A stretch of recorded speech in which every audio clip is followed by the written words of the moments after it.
Now, let's go to America, brothers and sisters. Now, in America, the campaign of presidential candidate this time, Donald Trump, brought the issue of anti-Islam.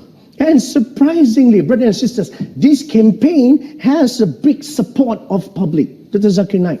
So, what do you think behind this phenomenon? What does it indicate?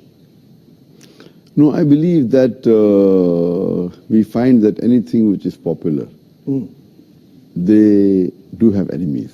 Yeah. And Allah says in the Quran that every prophet had enemy. And Muhammad Sallallahu Alaihi Wasallam, being the last prophet, will always have enemy. So I feel that people like Donald Trump, they prove the Quran right. Allah says in Surah Furqan, chapter number 25, that there will be an enemy for Muhammad Sallallahu Alaihi Wasallam. And since Muhammad Sallallahu Alaihi Wasallam, his message is going to be till eternity, there are bound to be critics and enemies of Islam and of Prophet Muhammad. So these people are proving the Quran right. Because in spite of all these things, Islam is spreading. Allah says in the Quran, in Surah Imran, chapter 3, verse 54, Allah says, Makaru makarallah wallahu khairul makirin. They plan and plotted, Allah too plan. Allah is the best of planner. If you see after 9/11, the media war on Islam and throughout the world, normally people should think that now Islam should perish, na'uzubillah. They cannot. But we find that more people want to know what kind of religion is this. And we find that in USA alone, in a span of about 9 months after 9/11, 34,000 Americans accepted Islam. In Europe alone, in a span of 10 months after 9/11, more than 20,000 Europeans accepted Islam. So more they are trying to attack Islam, more Islam is spreading. I believe that such type of people, in the long run, it is benefit for Islam. People want to know what is this religion. And whenever people attack Islam, and you find that in the long run, it benefits Islam. All right. That's fantastic. Now, Dr. ذاكر Naik, do you agree if I say that now Muslims are caught up with efforts to restore the image due to Islamophobia campaign in the West? So because of this, they forget to promote noble values of Islam. Yes, I do agree with you. Many a time we Muslims being emotional, we fall into the trap. For example, we know what happened in the Danish cartoons. Danish. It is wrong what they did. We found that most of the Muslim organization, they left everything what they were doing and they were concentrating on that. They were protesting. Fine, we should protest.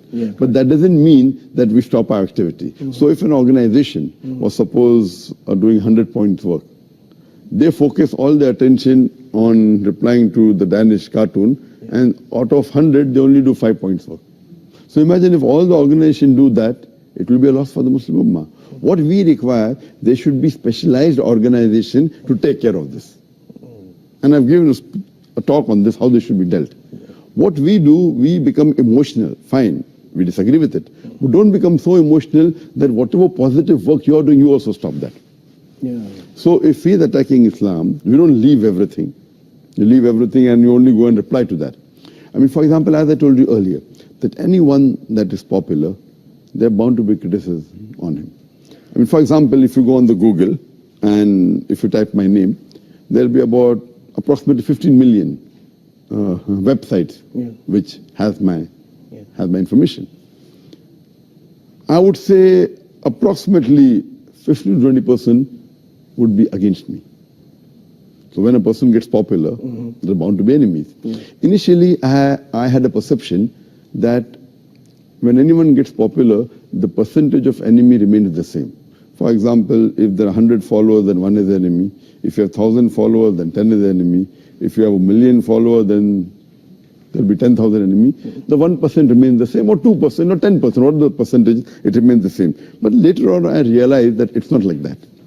If you see the seerah of the Prophet Muhammad, when he started preaching Islam, initially he had 5 followers, no enemies. It became 50, 100, no enemies. When it started increasing, then the enemies started appearing.